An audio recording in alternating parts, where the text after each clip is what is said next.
اس رات وہ کافی دیر تک امامہ کے بارے میں سوچتا رہا۔ اس کے اور جلال انصر کے بارے میں اسے یقین تھا کہ اب تک وہ دونوں شادی کر چکے ہوں گے، کیونکہ اپنا نکاح نامہ سکندر سے حاصل کرنے کے بعد وہ یہ جان چکی ہوگی کہ طلاق کا حق پہلے ہی اس کے پاس تھا۔ اسے اس سلسلے میں سالار کی مدد کی ضرورت نہیں تھی، یہ جاننے کے باوجود کہ جلال انصر اس کے کہنے پر بھی امامہ سے شادی پر تیار نہیں ہوا تھا۔ اسے پھر بھی نہ جانے کیوں یہ یقین تھا کہ جلال انصر ایک بار امامہ کے پاس پہنچ جانے پر اسے انکار نہیں کر سکے گا، اس کی منت سماجر پر وہ مان ہی جائے گا۔ امامہ اس کے مقابلے میں بہت خوبصورت تھی، اور امامہ کا خاندان ملک کے طاقتور ترین خاندانوں میں سے تھا۔ کوئی احمق ہی ہوگا جو جلال انصر جیسی حیثیت رکھتے ہوئے امامہ کو سونے کی چڑیا نہ سمجھتا ہو، یا پھر ہو سکتا ہے کہ وہ واقعی امامہ کی محبت میں مبتلا ہو۔ جو بھی تھا،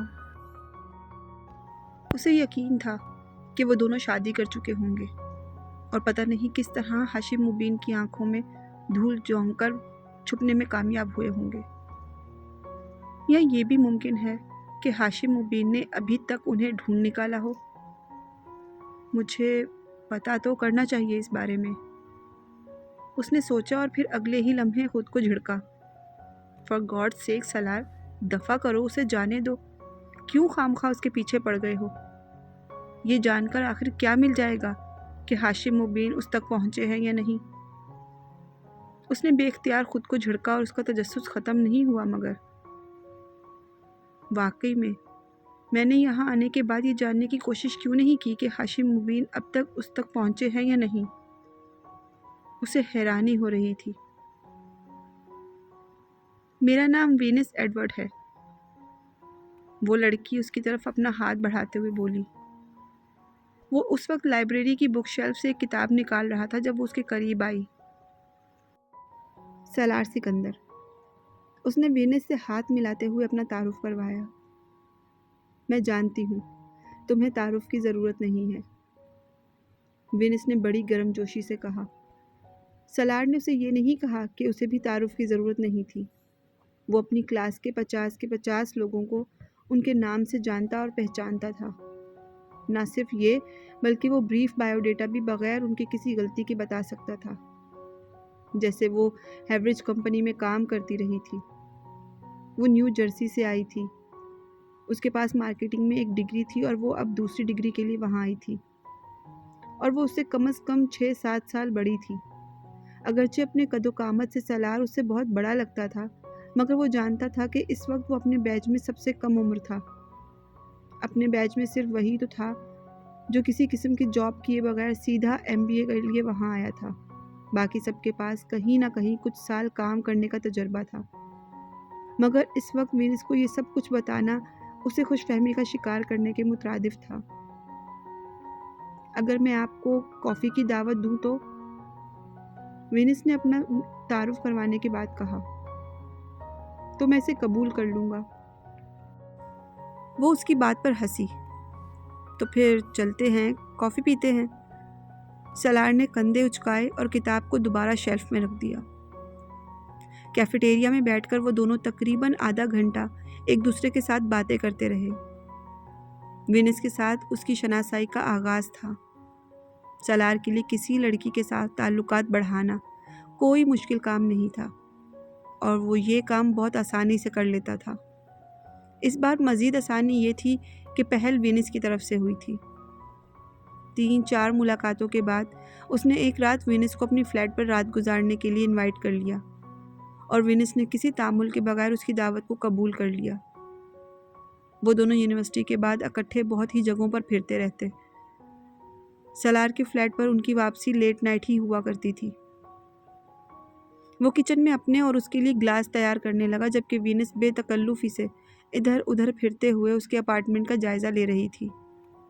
پھر وہ اس کے قریب آ کر کاؤنٹر کے سامنے کھڑی ہو گئی۔ بہت اچھا اپارٹمنٹ ہے تمہارا۔ میں سوچ رہی تھی کہ تم اکیلے رہتے ہو تو اپارٹمنٹ کا خلیہ خاصا خراب ہوگا، مگر تم نے تو ہر چیز بڑے سلیقے سے رکھی ہوئی تھی۔ تم ایسے ہی رہتے ہو یا یہ اہتمام خاص میرے لیے کیا گیا ہے؟ سالار نے ایک گلاس اس کے آگے رکھ دیا۔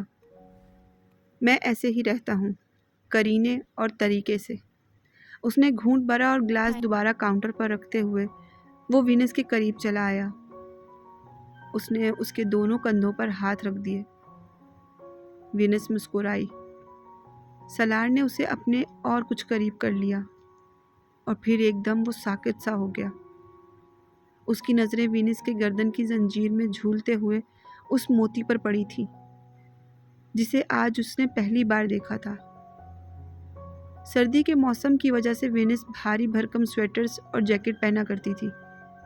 اس نے ایک دو بار اس کے کھلے کالر سے نظر آنے والی اس زنجیر کو تو دیکھا تھا، مگر اس زنجیر میں لٹکا ہوا وہ موتی آج پہلی بار اس کی نظروں میں آیا تھا، کیونکہ آج پہلی بار وینس ایک گہرے گلے کی شرٹ میں ملبوس تھی۔ وہ اس شرٹ کے اوپر ایک سویٹر پہنے ہوئے تھی جسے اس نے سالار کے اپارٹمنٹ میں آ کر اتار دیا تھا۔ اس کے چہرے کی رنگت بدل گئی۔ ایک جھماکے کے ساتھ وہ موتی اسے کہیں بہت پیچھے کسی اور کے پاس لے گیا تھا۔ مسح کرتے ہاتھ اور انگلیاں، ہاتھ اور کلائی سے کوہنی تک کا سفر طے کرتی انگلیاں، آنکھوں سے پیشانی سے سفید چادر کے نیچے سیاہ بالوں میں پھسلتے ہوئے ہاتھ۔ امامہ کی گردن کے گرد موجود زنجیر تنگ تھی۔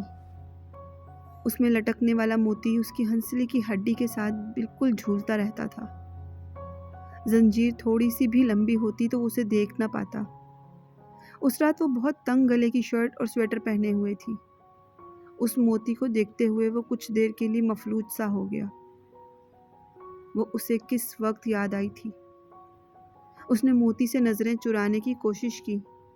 وہ اپنی رات خراب نہیں کرنا چاہتا تھا۔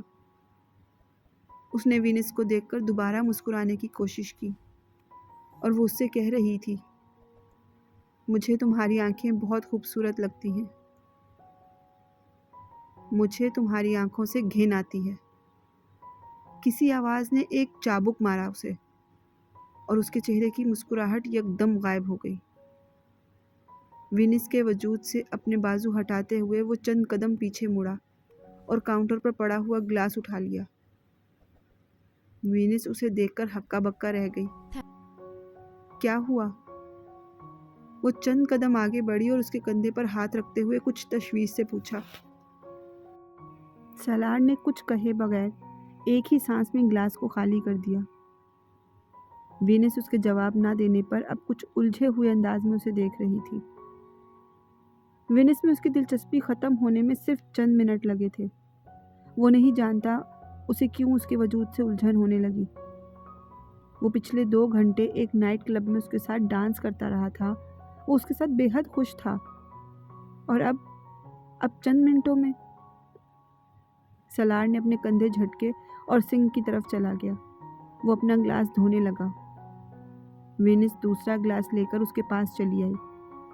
سالار نے اس سے گلاس لے لیا اور وہ اپنے سینے پر دونوں ہاتھ لپیٹے اس کے بالکل پاس کھڑی رہی، اسے دیکھتی رہی۔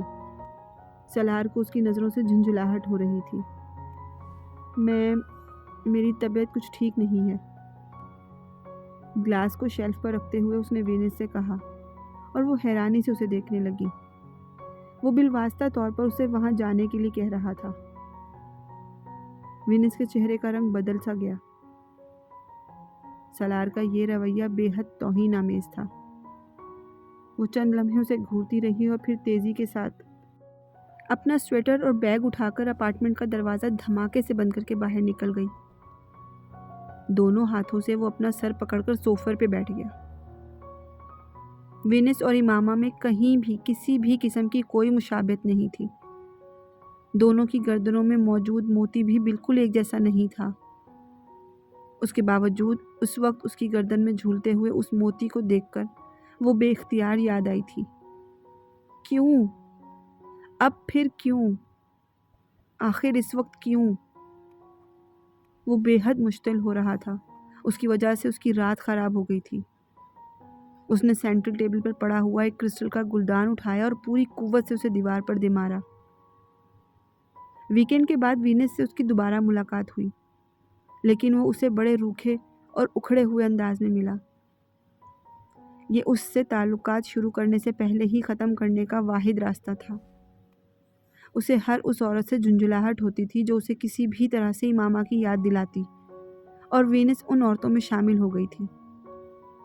وینس جو اس کی طرف سے کسی معذرت اور اگلی دعوت کا انتظار کر رہی تھی، وہ اس کے اس رویے سے بری طرح دل برداشتہ ہوئی۔ ییل میں یہ اس کا پہلا افیئر تھا۔ اگلے چند ماہ وہ پڑھائی میں بے حد مصروف رہا، اتنا مصروف کہ امامہ کو یاد رکھنے اور اس کے بارے میں معلومات حاصل کرنے کی کوشش کو کل پر ٹالتا رہا۔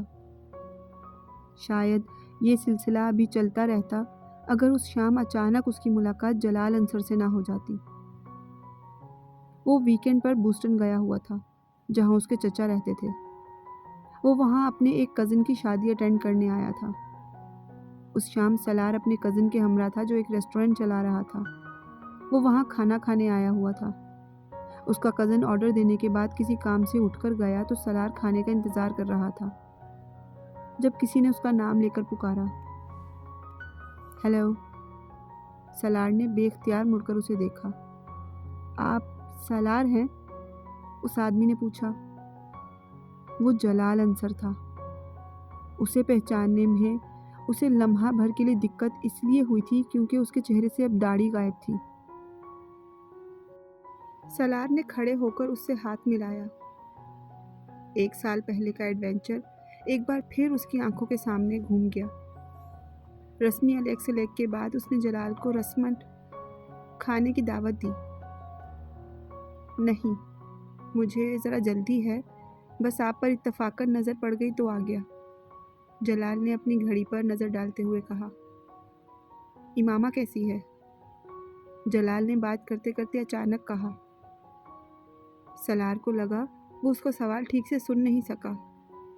سوری، اس نے معذرت خواہ انداز میں استفسار کیا۔ جلال نے اپنا سوال دوبارہ دہرایا۔ میں امامہ کا پوچھ رہا تھا، وہ کیسی ہے؟ سلار پلکیں جھپکائے بغیر اسے دیکھتا رہا۔ وہ امامہ کے بارے میں اس سے کیوں پوچھ رہا تھا؟ مجھے نہیں پتا، یہ تو آپ کو پتا ہونا چاہیے، اس نے کچھ الجھتے ہوئے انداز میں کندھے جھٹکتے ہوئے کہا۔ اس بار جلال حیران ہوا۔ مجھے؟ کس لیے؟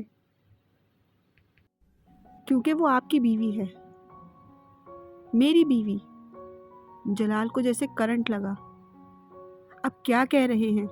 میری بیوی کیسے ہو سکتی ہے وہ؟ میں نے اس سے شادی سے انکار کر دیا تھا، آپ اچھی طرح جانتے ہیں۔ 1 سال پہلے آپ ہی تو آئے تھے اس سلسلے میں مجھ سے بات کرنے کے لیے۔ میں نے تو آپ سے یہ بھی کہا تھا کہ آپ خود اس سے شادی کر لیں۔ جلال نے جیسے اسے کچھ یاد دلایا۔ سلار بے یقینی سے اسے دیکھتا رہا۔ میں تو یہ سوچ کر آپ کے پاس آیا تھا کہ شاید آپ نے اس سے شادی کر لی ہوگی۔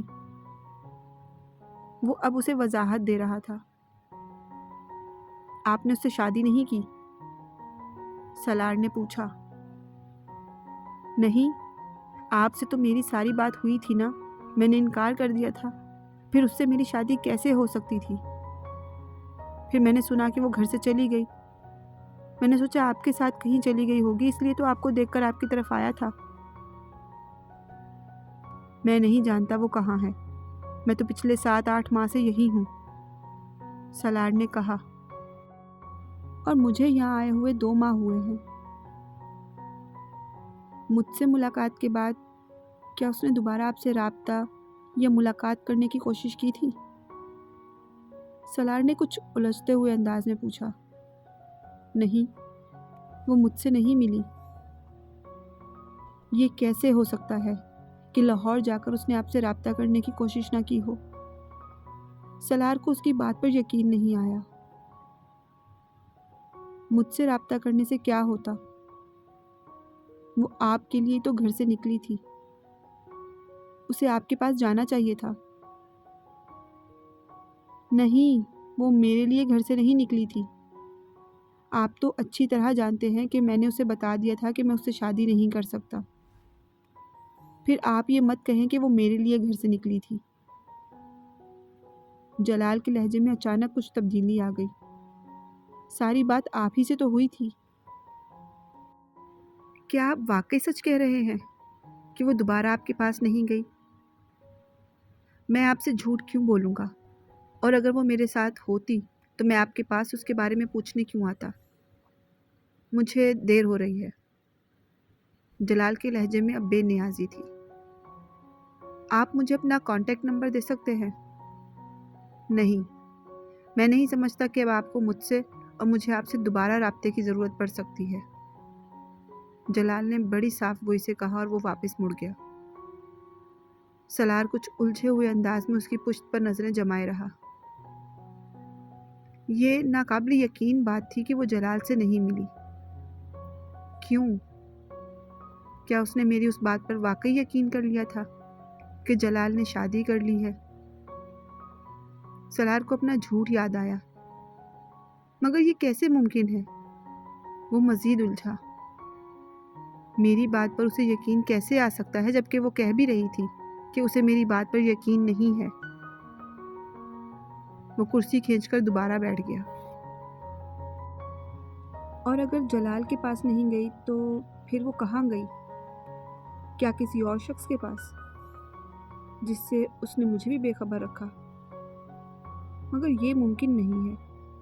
اگر کوئی اور ہوتا تو وہ مجھے اس سے بھی رابطہ کرنے کے لیے کہتی۔ اگر وہ فوری طور پر جلال کے پاس نہیں بھی گئی تھی تو سکندر سے نکاح نامہ لینے اور طلاق کے حق کے بارے میں جاننے کے بعد اسے اسی کے پاس جانا چاہیے تھا۔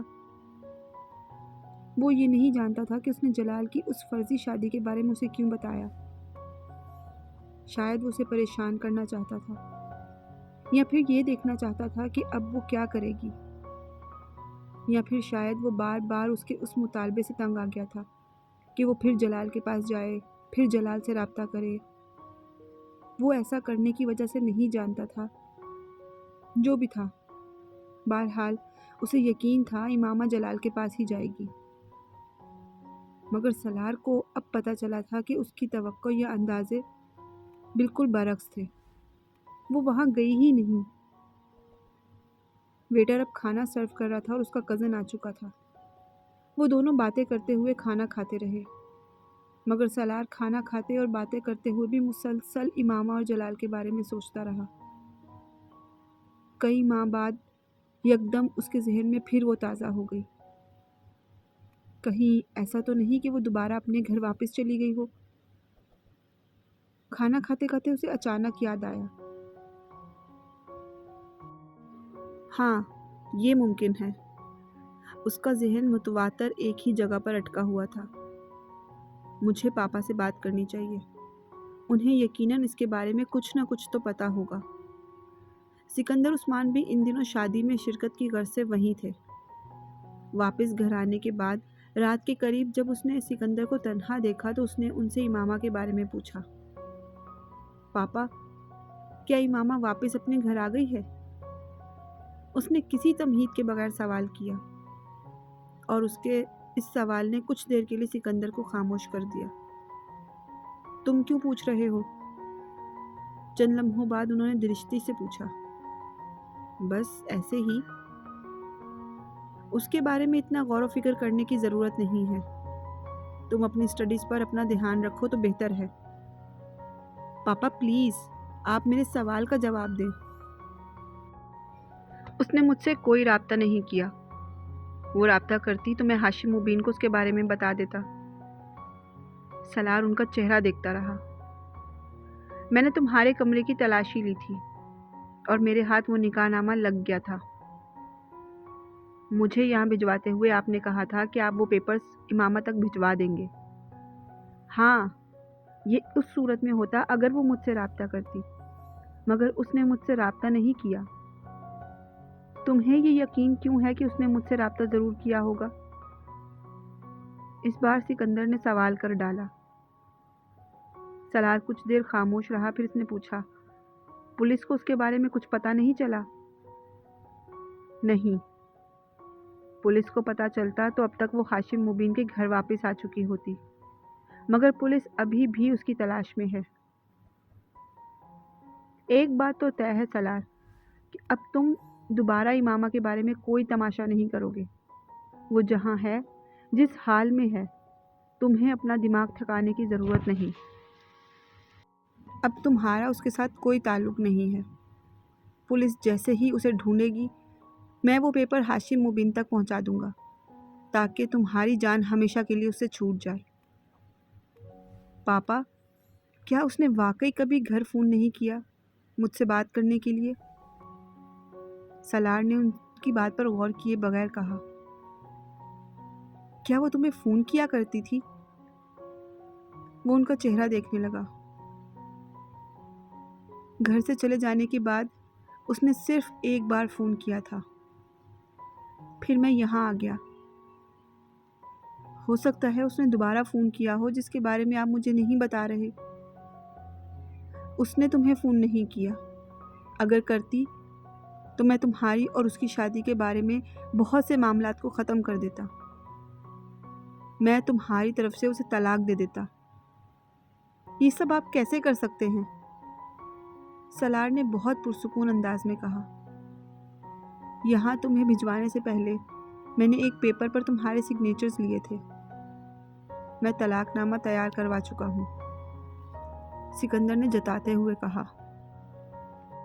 تو پھر تمہیں اس کے بارے میں اس قدر کانشیس ہونے کی کیا ضرورت ہے؟ وہ جہاں ہے جیسی ہے رہنے دو اسے وہاں۔ سکندر کو کچھ اطمینان ہوا۔ آپ میرے موبائل کے بل چیک کروائیں۔ وہ موبائل اس کے پاس ہے، ہو سکتا ہے پہلے نہیں تو اب وہ اس سے کالز کر لیتی ہو۔ اس سے کالز نہیں کرتی، موبائل مستقل طور پر بند ہے۔ جو چند کالز اس نے کی تھیں وہ سب میڈیکل کالج میں ساتھ پڑھنے والی لڑکیوں کو ہی کی تھیں، اور پولیس پہلے ہی انہیں انویسٹیگیٹ کر چکی ہے۔ لاہور میں وہ ایک لڑکی کے گھر گئی تھی مگر وہ لڑکی پشاور میں تھی۔